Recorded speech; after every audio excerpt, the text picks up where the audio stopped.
12장. 여호와의 말씀이 내게 임하니라. 이르시되 가서 예루살렘의 귀에 외칠지니라.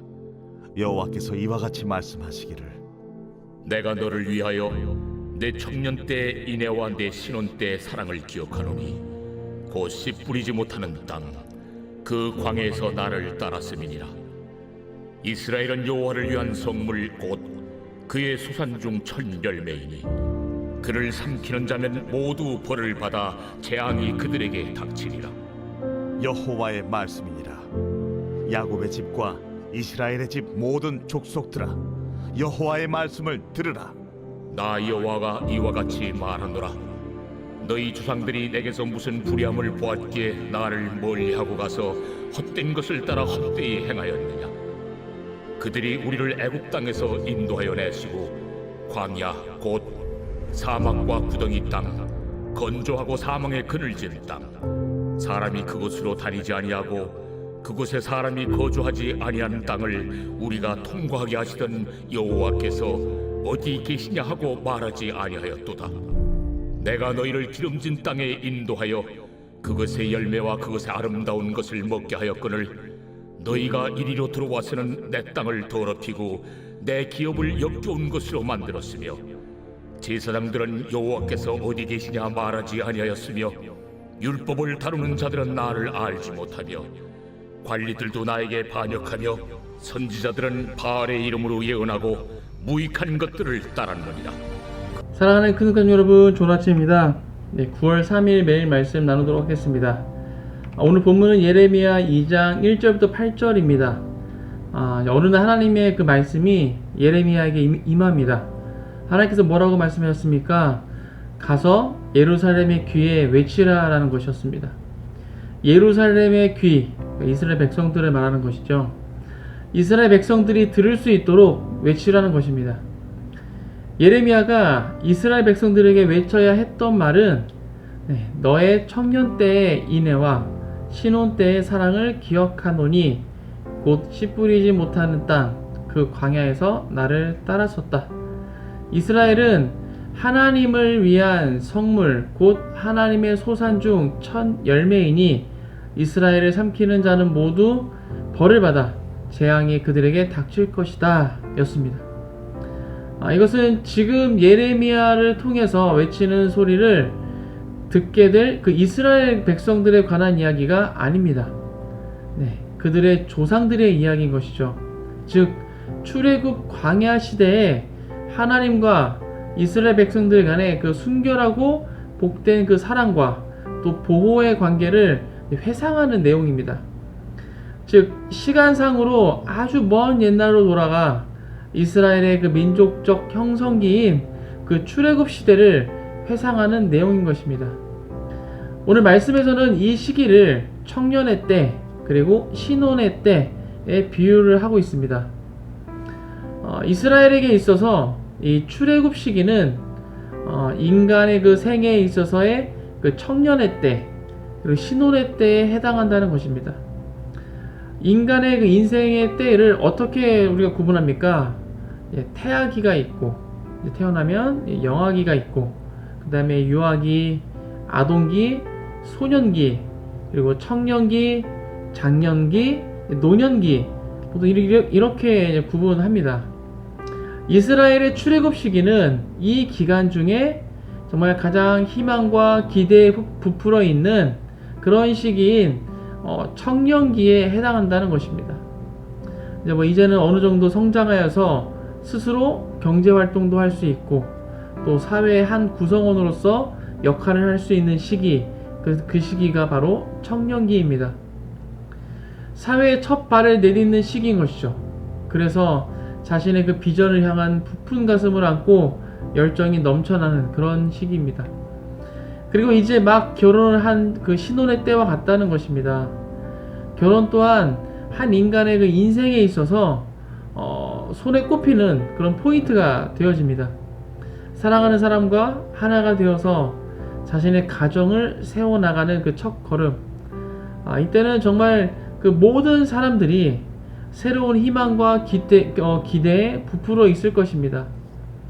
이스라엘의 그 출애굽 시기는 정말 그러했을 것입니다. 긴 세월을 그 애굽에서 정말 종으로서 평생을 살아가고 있었던 그들에게 이제 애굽을 떠나서 종이 아닌 하나님의 백성으로서의 그 새로운 삶이 시작되는 그런 순간이었던 것입니다. 이때 하나님을 향한 이스라엘 그 백성들의 사랑이 얼마나 순수하고 뜨거웠을까요? 그 사랑으로 인하여서 씨 뿌리지 못하는 땅, 그 광야에서도 하나님을 따랐다는 것입니다. 그리고 하나님께서는 이스라엘의 그러한 사랑을 지금도 기억하고 계시다는 것입니다. 하나님에게 이스라엘은 첫 열매와도 같은 그런 존재인 것이죠. 그래서 누구라도 이스라엘을 해치려는 자는 벌을 받아 재앙이 그들에게 닥치게 된다는 것입니다. 정말 하나님께서 아끼는 민족이었고 하나님과 깊은 사랑을 나누었던 그런 자들입니다. 그런데 지금은 그렇지 않다는 것입니다. 완전히 돌아섰다는 것이죠. 하나님께서 지금 예레미야 시대의 그 이스라엘 백성들에게 질문하십니다. 너희 조상들이 내게서 무슨 불의함을 보았기에 나를 멀리하고 가서 헛된 것을 따라 헛되이 행하였느냐? 내가 너희 조상들에게 무엇을 잘못했기에 나에게서 멀리 떠나서 헛된 우상을 섬김으로 스스로 헛된 사람이 되었느냐라고 질문하고 계신 것입니다. 그러면서 현재 이스라엘 백성의 그 모습을 출애굽 때 이스라엘 그 백성의 모습과 대조하십니다. 6절입니다. 그들이 우리를 애굽 땅에서 인도하여 내시고 광야 곧 사막과 구덩이 땅, 건조하고 사망의 그늘진 땅, 사람이 그곳으로 다니지 아니하고 그곳에 사람이 거주하지 아니하는 땅을 우리가 통과하게 하시던 여호와께서 어디 계시냐 하고 말하지 아니하였도다. 즉 출애굽 때 이스라엘은 우리를 애굽에서 이끌어내신 여호와, 광야 가운데서 메마르고 험한 땅에서 어둡고 위험한 땅에서 아무도 다니지 않고 아무도 살지 않는 땅에서 우리를 인도해 내신 여호와께서 지금 어디에 계시는가 하고 묻지도 않았다는 것입니다. 정리해서 말씀드리면 그때 이스라엘은 광야를 통과하는 동안 하나님의 살아계심을 결코 의심하지 않았다라는 것입니다. 그런데 지금 예레미야 시대 이스라엘은 어떠합니까? 7절입니다. 내가 너희를 기름진 땅에 인도하여 그것의 열매와 그것의 아름다운 것을 먹게 하였거늘 너희가 이리로 들어와서는 내 땅을 더럽히고 내 기업을 역겨운 것으로 만들었으며. 하나님께서는 이스라엘을 기름진 좋은 땅으로 인도하여 그 열매와 곡식을 먹게 했는데 이스라엘은 하나님의 땅을 더럽히고 그곳을 역겨운 곳으로 만들었습니다. 하나님의 땅을 더럽히고 역겨운 곳으로 만들었다는 것은 어떻게 이해할 수 있습니까? 이스라엘이 우상을 섬겼다는 것입니다. 이들은 하나님을 버리고 바알을 섬겼습니다. 이것은 마치 신부가 신랑을 두고 다른 남자를 침실에 들인 것과도 같은 것입니다. 그렇기 때문에 하나님께서는 내 땅을 더럽히고 내 기업을 역겨운 것으로 만들었다라고 말씀하고 계신 것입니다. 이어질 8절에서는 우상 숭배를 하는 이스라엘 백성들의 모습을 말해주고 있습니다. 8절입니다. 제사장들은 여호와께서 어디 계시냐 말하지 아니하였으며 율법을 다루는 자들은 나를 알지 못하며 관리들도 나에게 반역하며 선지자들은 바알의 이름으로 예언하고 무익한 것들을 따랐느니라. 이스라엘 중에서도 특별히 지도자들의 모습을 말해주고 있습니다. 먼저 제사장들은 여호와께서 어디 계시냐라고 말하지 않았다는 것입니다. 이 문장은 앞에 6절에서도 나왔던 문장입니다. 하지만 그 의미는 전혀 다르게 사용되고 있습니다. 앞에서 여호와께서 어디 계시냐라고 말하지 않았다는 것은 하나님을 신뢰하기 때문에 하나님께서 어디 계시냐라고 질문할 필요가 없었다는 것이고, 지금 이제 예레미야 시대 이스라엘 백성들이 여호와께서 어디 계시냐라고 말한 것은 제사장들이 하나님께 묻지도 않고 도움을 구하지도 않았다는 것입니다. 백성의 중보자로서 백성의 그 재물과 그 삶의 문제를 가지고 하나님 앞으로 나아가서 하나님의 뜻을 찾아야 하는데 그러지 않았다는 것입니다. 두 번째는 율법을 다루는 자들은 하나님을 알지 못했다는 것입니다. 율법을 다루는 자들, 즉 하나님의 말씀을 다루는 자들입니다. 하나님의 말씀을 다루는 자들이 하나님을 알지 못했다. 이건 말이 안 되는 것이죠. 하나님의 말씀을 다루는데 어떻게 하나님을 알지 못할 수가 있겠습니까? 이것은 그들이 하나님의 말씀을 멀리 했다는 것입니다. 율법을 해석하고 백성들을 가르쳐야 하는 자들이 말씀을 등한시했다는 것이죠. 세 번째는 관리들도 나에게 반역했다는 것입니다. 관리들, 정치적인 권위를 가진 왕들이나 통치자들을 말하는 것입니다. 그들이 하나님에게 반역했다는 것입니다. 하나님을 배반했다는 것이죠. 이들은 나라를 이끌어가는 데 있어서 정책적으로 우상 숭배를 도입하고 하나님을 대적하는 행위를 일삼았다는 것입니다. 마지막으로 선지자들은 바알의 이름으로 예언하고 무익한 것들을 따랐다는 것입니다. 하나님의 말씀을 대언해야 하는 선지자들이 하나님이 아닌 바알의 이름으로 예언을 하고 이방신의 잡다한 것들을 따랐다는 것입니다.